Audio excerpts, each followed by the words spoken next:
তোমার সম্পত্তি তোমার সঙ্গে থাকবে না, কিন্তু তোমার শিক্ষাটা তোমাকে কেউ কেড়ে নিতে পারবে না। আমি বুঝেছিলাম আমার বাবাকে দিয়ে। প্রত্যেকটা উদার মনা বাবা মনে হয় এরকমই মানুষ হয়ে থাকে। আর সেই বাবা মায়েদের নিয়ে, সেই পূর্বজদের নিয়ে যদি আমরা চর্চা না করতে পারি, তাহলে আমরা কিন্তু একটা নতুন সমাজ, আলোকপ্রাপ্ত সমাজ গড়তে পারি না।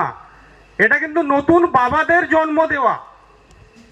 আজকের আপনারা যারা সামনে উঠতি পিতা, যাদের বিয়ে হয়নি, যাদের বিয়ে হয়েছে, তাদের সন্তান ছোট, তারাও কিন্তু কিভাবে পিতা হিসাবে নিজেকে পুনর্নির্মাণ করতে হবে সেটা কিন্তু এই অনুষ্ঠানের মাধ্যমে হতে পারে। কেননা আমরা একজন বাবাকে নিয়ে চর্চা করছি। তো আমার বাবার কথা বলছি, কতটা ভয় ও ভক্তি করতাম। মানে তিনি অনেক সেই গ্রামে বাড়ি থেকে চিৎকার করছেন, সুধাকর। আমি একবার শুনতে পেয়েছি, হ্যাঁ বাবা আসছি। কিন্তু গুলি খেলায় এত নেশা হয়ে গেছে, এত জিতেছি যে আরেকটু জিতে তবে বাড়ির দিকে যাব, সেই রকম একটা ব্যাপার আছে। ভুলে গেছি বাবার শাসন, ভুলে গেছি বাবার সেই যে চোখটা ভুলে গেছি।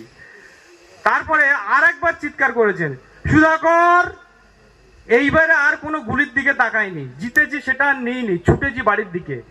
তো আমাদের বাড়িতে যারা গেছেন দেখবেন বিশাল একটা প্রাঙ্গণ রয়েছে, প্রাঙ্গণের ওপারে আমি দাঁড়িয়ে রয়েছি, বাবা এদিকে দাঁড়িয়ে রয়েছেন।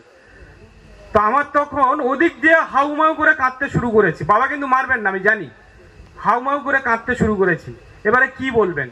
বাবা কিছুই বললেন না, গুলিগুলো পুকুরে ফেলে দাও, বাড়িতে চলে এসো।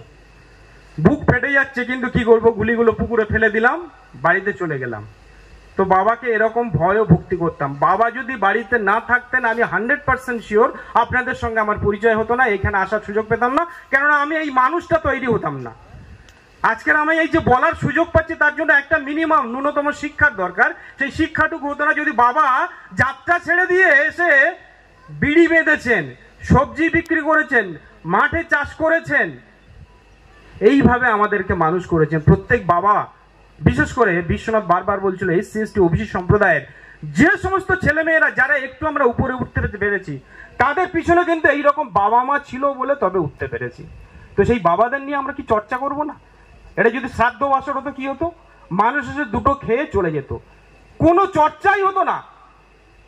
আলোকপ্রাপ্ত সমাজের প্রত্যেকটা অনুষ্ঠান মানুষকে পুনর্নির্মিত হতে সাহায্য করে।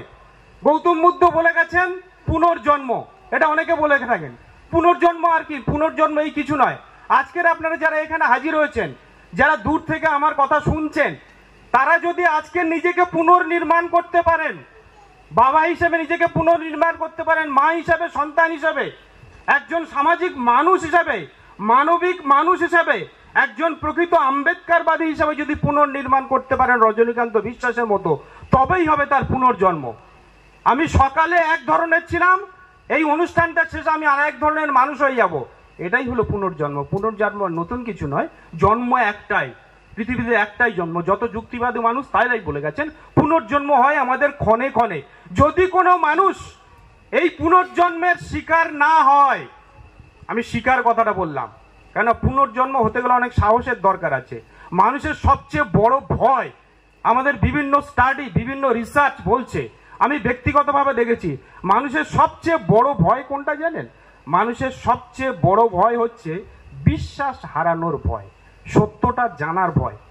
ওইখানে যাব না, কেন না, জানলেই এই লোকগুলো এই কথা বলবে, আমার বিশ্বাস চলে যাবে। আমরা একবার একটা অনুষ্ঠান করে আসছি, এই অনুষ্ঠানের শুরুতে আপনারা দেখেন দীনকৃষ্ণ ঠাকুরের কীর্তন হচ্ছিল। তো অটোতে তারা জানে না যে দীনকৃষ্ণ ঠাকুর আমাদের সঙ্গে পরিচিত, সামনে বসে বসে বলছে আমি দীনকৃষ্ণ ঠাকুরের কীর্তন শুনি না বাবা। কেন না, ওই লোকটার কীর্তন শুনলে আমার গলার মালাটা খুলতে হবে। কিছু মনে করবেন না, মানে সে যুক্তি দিয়ে বলতে পারছে না যে তুমি যেটা বলছো ভুল বলছো, আমি এটা মানি না, আমি মানবো না।